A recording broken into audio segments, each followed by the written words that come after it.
Dans cette seconde partie traitant des opérations sur les limites, nous nous concentrerons d'abord sur les quotients, puis nous verrons les points essentiels à retenir.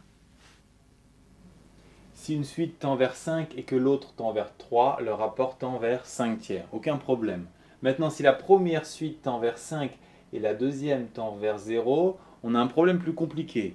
On peut se dire, tout d'abord, 5 divisé par 0, c'est impossible, mais je vous rappelle que dans le chapitre sur les limites, 0 signifie quelque chose de très petit, quelque chose de plus en plus petit.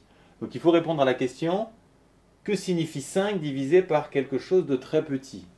Si vous êtes bloqué dans une interprétation de la division en termes de partage, ça ne veut rien dire. 5 partagé entre 0,01 personne, ça n'a aucun sens. Il faut vous rappeler une deuxième interprétation de la division vue dans les petites classes. Combien de fois je mets 0,1 dans 8? Ici le résultat est 80. Et pour notre cas, combien de fois je mets quelque chose de très petit dans 5? Un très grand nombre de fois. Mais attention, il ne faut pas conclure trop vite non plus, puisque Vn peut tendre vers 0 avec des valeurs positives ou négatives. Et donc, on peut obtenir plus ou moins l'infini. Il faudra donc toujours, pour les quotients de limite, travailler en deux temps. D'abord obtenir la valeur, puis le signe. On commence toujours par s'intéresser à la valeur. Quelque chose de très petit partagé en 3, on obtient quelque chose de très petit, et puisque c'est un résultat final, on ne s'intéresse pas à son signe. Vous faites le casse du siècle, vous êtes 7, vous êtes tous super riches. Vous envoyez 2 € en Inde, chaque Indien n'a presque rien, et de même, résultat final, on ne s'intéresse pas au signe. Combien de fois je mets quelque chose de très petit dans quelque chose de très grand? Combien d'atomes dans l'univers? Un très grand nombre. Mais attention avant de conclure, si Vn est négatif, vous aurez moins l'infini. Vous envoyez 1 centime en Chine, ils n'ont presque rien.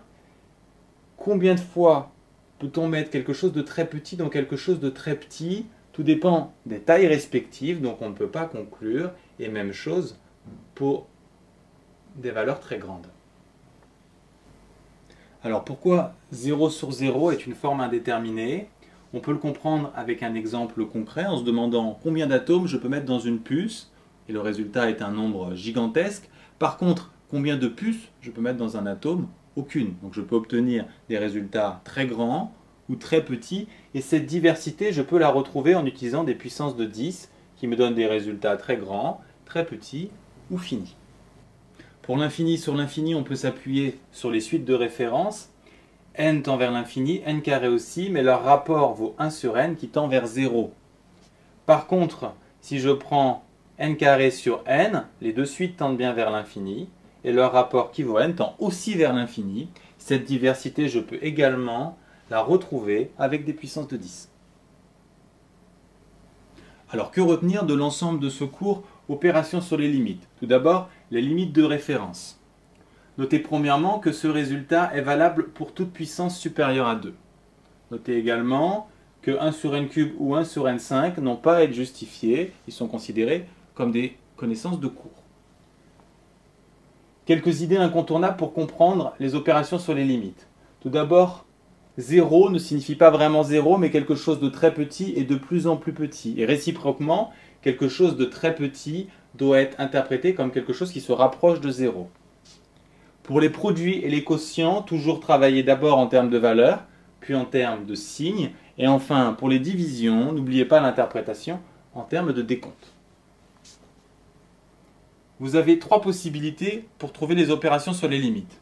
Soit vous utilisez un exemple concret, soit vous utilisez les puissances de 10, soit vous vous appuyez sur les limites de référence. Enfin, il faut absolument connaître les 4 formes indéterminées.